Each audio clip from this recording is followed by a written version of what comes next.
তোমরা বাপ তাহাজ্জুদ পড়ে জান্নাত কিনতে চাই?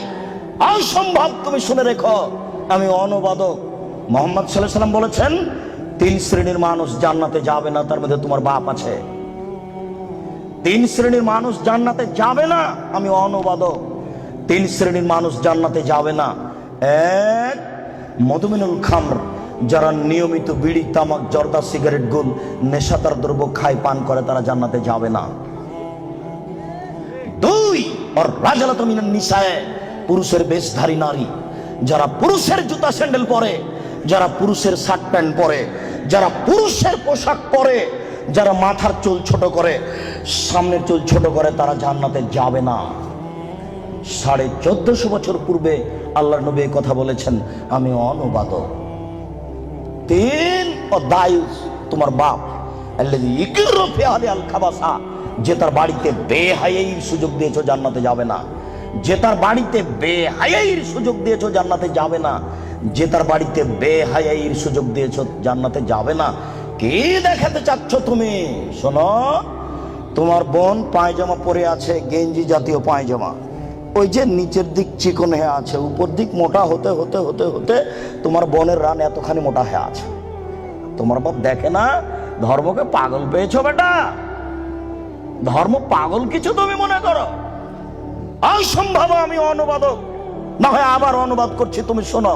সম্মানিত মুরব্বী, আমি আবার অনুবাদ করছি, শুনুন। তিনি বলেন, সালাসা, 3 শ্রেণীর মানুষ আছে, লা ইয়াদখুলুনাল জান্নাহ আবাদা, তারা কখনো জান্নাতে যাবে না। 1, মদমিনুল খামর, যারা নিয়মিত বিড়ি, তামাক, জর্দা, সিগারেট, গুল, নেশাদার দ্রব্য খায়, পান করে, তারা জান্নাতে যাবে না। 2, আর রাজালাতু মিনান নিসায়ে, পুরুষের বেশধারী নারী, যারা পুরুষের জুতা স্যান্ডেল পরে, যারা পুরুষের শার্ট প্যান্ট পরে, যারা পুরুষের পোশাক পরে, তারা জান্নাতে যাবে না। মুহাম্মদ সাল্লাল্লাহু আলাইহি সাল্লাম বলেছেন, আমি অনুবাদক। 3, ও দায়ুস, দায়ুস কে? আল্লাযী ইকরু ফি আহলি আল খাবাসা, যে তার বাড়িতে বেহায়াইর সুযোগ দিয়েছে, সে জান্নাতে যাবে না। তোমার মা দিন রাত ছোট ব্লাউজ পরে, শাড়ি পরে বাজারে ঘুরে, তোমার বাপ তাহাজ্জুদ পড়ে, ধর্মকে পাগল পেয়েছে তোমার বাপ। তোমার মা ছোট ব্লাউজ পরে থাকে, এই বাহু থেকে নিয়ে কবজি পর্যন্ত এটুকু ফাঁকা আছে কাপুরুষ, এটুকু কে দেখবে? তোমার বাপকে এটুকু মহল লাগেনি? এটুকু তোমার বাপ ফিরে রেখেছে? তোমার মা ছোট ব্লাউজ পরে থাকে, জনগণ পেট পিট দেখে, কে দেখবে এটুকু? তোমার চাচা না জ্যাঠো না দেশবাসী? তোমার বাপ দায়ুস, তোমার বাপের বিবাহ করা ঠিক হয়নি। বিবাহ করলে ক্ষমতা লাগে। ক্ষমতা মানে চোখ যেভাবে ঘুরে, বউ সেভাবে চলে, এর নাম ক্ষমতা। ক্ষমতা মানে চোখ যেভাবে ঘুরে, ছেলে মেয়ে সেভাবে চলে, এর নাম ক্ষমতা।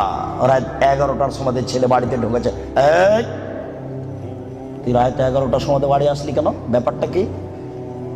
বলিনি মাগরিবের পরে কোথাও থাকা যাবে না, দান ভেঙে দেবো একেবারে। আমি তোর বাপ বলছি, এর নাম ক্ষমতা। জবাব আমি দেব? কেন আমি দেব? মুহাম্মদ সাল্লাল্লাহু আলাইহি সাল্লাম কোনোদিন বলেননি, এই ছেলে তোমার বয়স 7 বছর, নামাজ পড়ো। এই ছেলে তোমার বয়স 7 বছর, নামাজ পড়ো। এইভাবে তিনি কোনোদিন বলেননি। তিনি বলেননি, এই ছেলে তোমার বয়স 10 বছর, নামাজ পড়ো, নাহলে তোমাকে পিটাবো। এই কথা তিনি কখনো বলেননি। তিনি বলেছেন, মুরু আওলাদাকুম বিসসালাত ওয়াহুম আবনাউ সাব'i সিনিনা, পৃথিবীর পিতা তোমরা তোমাদের ছেলেকে নামাজ পড়তে বলো যখন তার বয়স 7 বছর। ওয়াজরিবুহুম আলাইহা ওয়াহুম আবনাউ 10 সিনিনা, তোমরা তোমাদের ছেলে মেয়েকে নামাজ পড়তে বলো পিটিয়ে যখন তার বয়স 10 বছর। এই ছেলেটার বয়স 15 বছর, নামাজ পড়ে না, বলেন তার বাপ আছে? বলেন দেখি যে তার বাপ আছে? কাপুরুষকে আমরা বাপ বলি না। জবাব আমি দিব কেন? তোমার বাপকে তাহাজ্জুদ পড়ে জান্নাত কিনতে বলিও। আমি কথা এখনো বুঝাতে পারিনি, আবারও বলি, আল্লাহর নবী কি কোনোদিন কোনো ছেলেকে বলেছেন যে তুমি নামাজ পড়ো? কোন 10 বছরের বাচ্চাকে কি আল্লাহ নবী বলেছেন যে তুমি নামাজ না পড়ো নাহলে পিটাবো? না তার বাপকে বলেছেন যে তুমি তোমার ছেলে মেয়েকে নামাজ পড়তে বলো? না, বুঝাতে পারলাম না। আল্লাহর নবী বাপকে বলেছেন না ছেলেটাকে বলেছেন? এবার ছেলে তুমি বলো, আমার বাপ তাহাজ্জুদ পড়ে জান্নাতে যাবে, আমার ছোট ভাই বাজারে ঘুরবে, আমার বোন নগ্ন পোশাক পরে কলেজে যাবে, আমার বাপ তাহাজ্জুদ পড়ে জান্নাত কিনে নিবে। পাগল পেয়েছো ধর্মকে?